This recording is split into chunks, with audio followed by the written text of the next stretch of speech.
L'artiste qui suit, c'est Robin des Bois. Et c'est un subtil mélange. Vous allez voir de poils, de paillettes, de daddies, issus de la masculinité fragile. Il aime autant se déhancher sur du lip-sync que s'emparer d'un micro pour faire du stand-up. Ça tombe bien, le micro il est là. Robin, c'est à vous. Bonsoir tout le monde.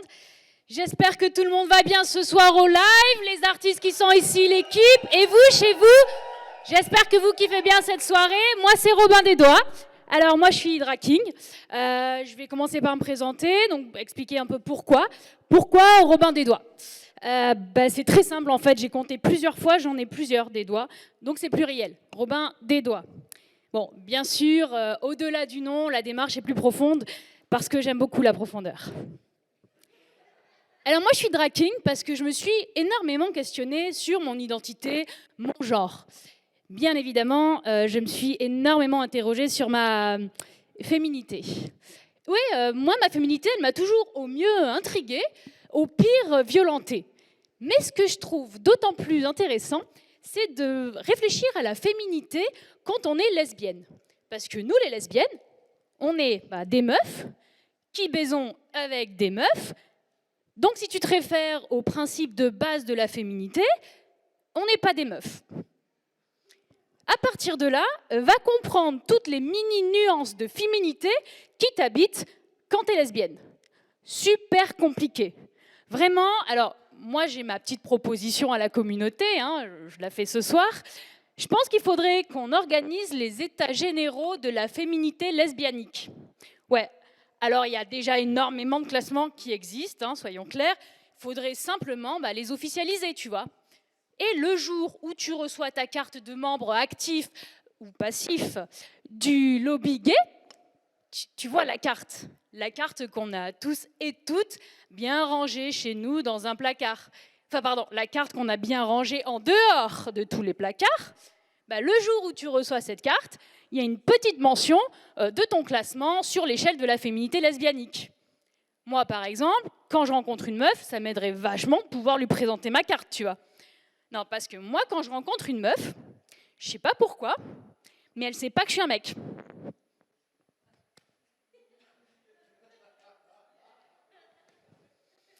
Bon, alors, ok, je dors nue le premier soir. Nue, sans maquillage, sans artifice. Sans rien, tu vois. Enfin, voilà, tu vois, quoi. Et forcément, moi, je suis drag king et aussi salope. Donc je couche le premier soir, ça aide, tu vois. Elle voit direct l'artifice. Mais bon, quand même, rapidement, je passe au vieux pyjama dégueulasse. Comme toute lesbienne qui se respecte. Ouais, le pyjama de Gwyn, quoi. Le vieux t-shirt de film pourri LGBT qui t'allait déjà pas quand tu l'as acheté. Et le vieux short de foot que tu mets même plus pour aller jouer au foot tellement il est dégueulasse. Et là, forcément, tu vois, ça déchante avec les premiers jours. Avec moi, tu vois, les meufs, elles rêvent. Il leur reste plus que ça, les rêves. Et du coup, c'est assez rigolo parce que, forcément, elles y ont cru à la princesse. Et comme le dit si bien Jean-Louis Aubert, la princesse, elle part. Et souvent, leur jolie petite histoire avec, d'ailleurs. Ce qui est assez drôle, d'ailleurs, c'est que les princes, eux, ça les décourage, mais pas du tout. Non. Les princes, ils en ont monté des tours pour me monter tout court. Ce qui est d'autant plus drôle, c'est que en fait, c'est toujours moi que j'ai vu comme le prince.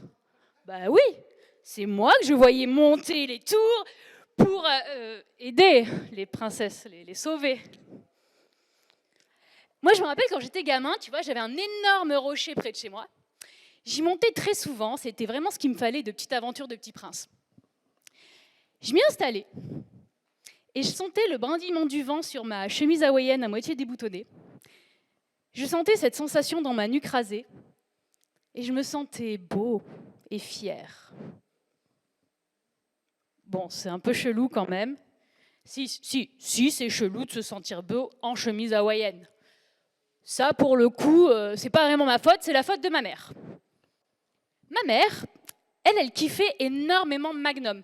Donc c'est une série des années 80 pour les plus jeunes qui parle d'un détective, donc de Tom Selleck, l'acteur. Donc le détective, en gros, il passe ses journées sur le canapé à boire des bières devant les matchs de baseball. Bien sûr, le mec, il avait toujours la même tenue, la casquette, la chemise hawaïenne, le short et l'énorme moustache noire. Une énorme. Ça, tu vois, dans les années 90, c'était le summum de la bogossitude, quoi. Ouais. Enfin, en tout cas pour ma mère. Mais elle ne s'est pas arrêtée là, ma mère, en termes de transmission de goût douteux. Hein. Non, non. Ma mère, elle kiffait énormément donc Magnum. Elle kiffait aussi Albator. Et elle kiffait Nicky Larson. Alors, on ne parlera pas du fait qu'elle kiffait des dessins animés. Ça, c'est vraiment très spécial. Mais si tu veux, ce trio, c'est un peu mes références, mon socle identitaire de drag king. Donc forcément, des transmissions de goût douteux qui ont fait une goudou très spéciale. Hein. Puis bon, en grandissant, je me suis dit que non, j'avais pas trop envie de devenir prince. Ouais, ça avait l'air vraiment compliqué. Si, va garer ton cheval au supermarché du coin, toi par exemple. Hein. Non, vraiment galère, en plus le parking augmente. Non, et puis bon, accessoirement, j'ai compris ce que je voulais vraiment. C'était pas forcément de rentrer dans un moule. À la rigueur, plusieurs. Mais au moins une de temps en temps, quoi. C'est tout. Et c'est ainsi que je suis devenue une Gwyn entre les lignes et un drag king très futile. J'essaie de ne pas normer la personne que je suis en jouant avec toutes les normes qui m'entourent. Parce qu'une norme, finalement, ça s'imite. Ça limite aussi. Et finalement, ça irrite.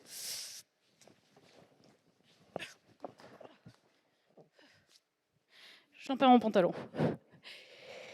Et donc, c'est comme ça que je suis devenue un king très futile, parce que moi, j'aime beaucoup la futilité.